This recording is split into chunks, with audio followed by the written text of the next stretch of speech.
নমস্কার, আমি Das physiotherapy clinic থেকে আসছি, কাকদ্বীপ থেকে। আজকের আরও একটা পেশেন্ট নিয়ে এসেছি নতুন। তো ওনার মুখ থেকেই শুনে নিন ওনার কী কন্ডিশন বা কী হয় না হয়, ওনার মুখ থেকেই শুনে নিন। আচ্ছা, আপনার নামটা একটু বলুন। অনুপ সামন্ত। আচ্ছা, বাড়ি কোথায়? অক্ষয়নগর, পুরন্দ্রপুর। আচ্ছা,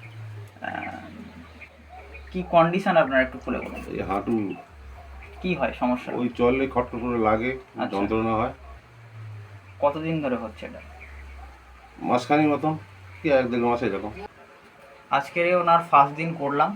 তো ফার্স্ট দিন আজকের এরকম কন্ডিশন হয়ে আছে। এরপরে আরও ভিডিও বানাবো এবং আপনাদের সামনেই তুলে ধরবো, তো তখন দেখতে পাবেন কেমন কী।